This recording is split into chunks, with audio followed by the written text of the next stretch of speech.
Oui. Voilà. Oui. On s'excuse, on a des petits soucis pour Denis qui a été déconnecté. Moi, le mien s'est resté connecté, mais celui de Denis s'est déconnecté. On s'excuse parce que on reprend parce qu'on a des petits combats depuis le début. Déjà, vous avez vu, on a pris un petit peu de temps avant de se connecter. On a eu un peu de retard. Donc voilà. Donc je pense que la parole ne veut pas être entendue par l'ennemi, mais Dieu est au contrôle de tout. Amen. Amen. Alors, continuons. Allons-y. Alors, nous en étions à Corinthiens, on a dit... Oui, 2 Corinthiens chapitre 5, verset 21. 21. Alors, 21. Oui. Soyez réconciliés avec Dieu, celui qui n'a point connu le péché. Il l'a fait devenir péché pour nous, afin que nous devenions en lui justice de Dieu. Ah, il est devenu péché pour nous. Voyez, il est devenu péché pour nous. C'est là où nous voyons Christ étant mis sur la croix. Il est devenu péché. Les 10 cordes et les 7 têtes, les royaumes de ce monde, les rois qui étaient là, et ils pensaient que c'était Jésus. Ils ont haï. Continuons, lisons un peu pour comprendre là. Voyez, dans le verset 16, c'est là où on est, les 10 cornes que tu as vues et la bête haïront la prostituée. Ils l'ont haï sur la croix. Et ils pensaient que dès qu'il était élevé de la terre, mis sur la croix, il est devenu péché. C'était l'image de la prostituée. Et ils n'en avaient pas compris de ce qui s'est passé. Elle la rendra solitaire et nue. Jésus était rendu solitaire. Que veut dire être rendu solitaire? Sur la croix, Christ était devenu péché. Le péché, en fait, sa force pour faire cette population, pour faire la population du monde, la force du péché, c'était la loi. Christ, en détruisant la loi, le péché est devenu solitaire. Le péché sur la croix, le diable, le péché s'est fait prisonnier aussi dans le corps de Christ. Il a perdu tous ses enfants. Pourquoi? C'est parce que tous étaient attirés en Christ. Le diable est devenu solitaire. Il a perdu la loi. Pourquoi? C'est parce que sa force c'était dans la loi. C'est suite à la loi qu'il avait. Il pouvait faire la population du monde. Maintenant, toute cette population du monde était attirée en Christ. Ils étaient en Christ. Rien ne lui appartenait plus. Continuons. Et la rendront solitaire et nue. Ils ont dénudé Jésus. Ils ont enlevé ses vêtements. Ils se sont partagés ses vêtements. Et ils pensaient qu'ils se sont empris du corps de Christ. Mais Christ, une fois élevé de la terre, c'était le mystère de Dieu qui devrait s'accomplir. Le diable ne comprenait pas ses plans. Pourquoi? C'est parce que c'était un plan secret de Dieu. Elles mangeront ses chairs et la brûleront. Que veut dire elles mangeront sa chair? Cela veut dire rejeter Jésus. Quand ils voyaient comment est-ce qu'ils criaient tous, nous, que son sang retombe sur nous, retombe sur nos enfants. Ils pensaient rejeter Jésus, mais rejeter Jésus, cela veut dire manger maintenant les corps et le sang de la prostituée. C'est ça, c'est l'inverse. Ils l'ont mis au feu. Ils l'ont brûlé au feu. Brûler au feu, c'est le mettre sous le jugement de Dieu. Puisque notre Dieu, c'est un feu.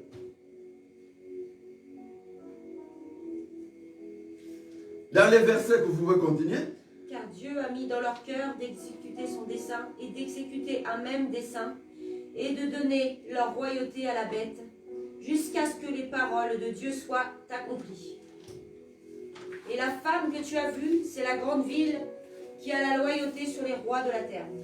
Et la grande fille que tu as vue, de femme que tu as vue, c'est la royauté. Revenons maintenant à ce que nous voulons dire par là. Sur la 6e tête. La 6e tête, qu'est-ce qu'on va expliquer par là? Voyez bien. Vous verrez quand Christ est mort, quand il est ressuscité. Le jour de la Pentecôte, le Saint-Esprit est revenu. L'ère de l'Église a pris place. Les apôtres ont commencé à prêcher.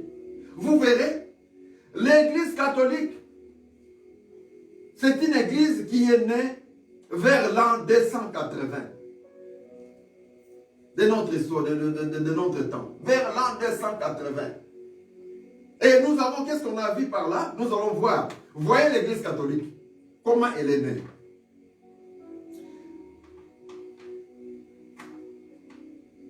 Vers l'an 280, dans l'histoire de l'Église, le christianisme était interdit par l'Empire romain. Et les chrétiens étaient terriblement persécutés. Ils ne voulaient plus entendre parler de l'Évangile. Dans tous les royaumes de l'Empire romain, c'est la 6e tête là, ils ne voulaient pas entendre parler de l'Évangile. Alors qu'est-ce qui arrive? Vers l'an 313, après Jésus, il y a l'empereur romain Constantin qui s'est converti, puis autorisant ainsi la foi chrétienne. Il y a l'empereur de cet empire qui, par après, il a dit non, non, non, moi je veux bien que cet évangile reprenne place. Il s'est converti faussement, avec des conditions. Il s'est converti, mais il est venu avec ces conditions païennes pour imposer dans l'évangile, pour changer l'évangile. Vous verrez, puis en l'an 325, après Jésus, Constantin a convoqué les conciles de Nicée afin d'unifier le christianisme, qui percevait comme religion capable d'unir son empire. Et puis, là, on parle un peu de l'histoire de l'Église, on nous touche un peu, parce que nous parlons de la 6e tête. C'est l'Église catholique. Elle est entrée comment? C'est une Église qui est entrée, qui a accepté l'évangile des apôtres, qui a persécuté les apôtres, qui a fait tuer les apôtres, mais ils ont tout changé. Ils ont mis en place. C'est une Église qu'ils avaient mis sous quelles conditions? C'est les papes qui s'est fait chef dans toute l'Église. Et puis les évêques, ils ont les droits de s'asseoir, de régler, de changer les règles de l'évangile. C'est là où nous avons vu naître les baptêmes des enfants. C'est là où nous avons vu quelqu'un doit aller confesser les péchés aux prêtres. C'est là où nous avons vu la loi des purgatoires. Fais tout ce que tu fais, vis mal comme tu veux, rejette-le comme tu veux, mais le jour où tu mourras, nous viendrons, nous payerons les prêtres. Il va faire la messe des morts. Le prêtre va enlever ton esprit dans l'enfer pour le mettre au ciel.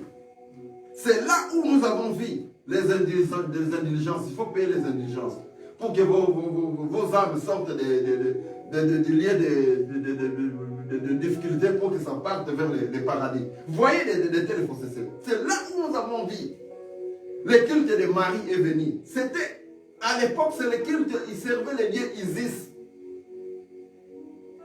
La femme, Isis, le dieu des anciens temps qui avait un enfant. Et puis ils ont masqué ce dieu-là pour dire que c'est Marie compris, la Sainte Vierge Marie. C'est la politique du complot. Voyez comment est-ce que les choses ont fait. Ils sont partis comme ça. Ils ont touché. Leur but, c'était de changer les règles de jeu de l'évangile. Changer les règles de jeu de l'évangile.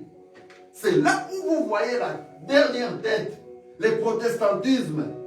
Avec ses cornes, toutes les églises que vous voyez là, ils courent, ils vous présentent l'évangile, ils vous présentent le Christ, ils vous présentent la foi, avec des règles de jeu changées, c'est l'échec. Un athlète ne peut gagner le prix que s'il court selon les règles. Nous aurons encore le temps d'en parler quand nous parlerons d'Apocalypse chapitre 13. Que Dieu vous bénisse. Tu peux pas, non pas voilà. Donc, comme d'habitude, hein, si vous avez des questions, vous pouvez les passer par Messenger ou au numéro de téléphone 06 63 66 39 84. Je répète, 06 63 66 39 84. Sinon, on reste dispo sur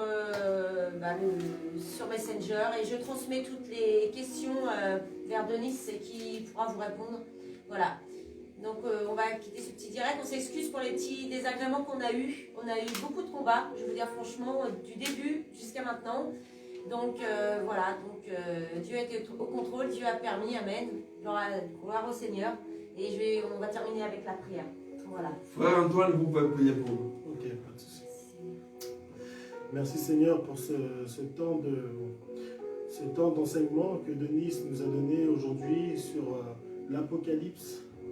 L'Apocalypse qui parle de la fin des temps, l'Apocalypse, Seigneur, qui parle aussi de cette bête cette bête, Seigneur, sur laquelle il y a eu beaucoup de confusion pour pas mal d'enseignements dans plusieurs églises. Merci à Denise de nous donner la bonne direction, qu'on puisse comprendre vraiment les écrits et que tu puisses toucher les cœurs de ces personnes qui regardent à travers le monde, des personnes qui regardent aussi par curiosité, Seigneur, qu'ils puissent vraiment être touchés par ta parole qui est une épée à double tranchant, Seigneur, que tu puisses vraiment établir et accomplir vraiment tout ce que Jésus a fait sur cette terre.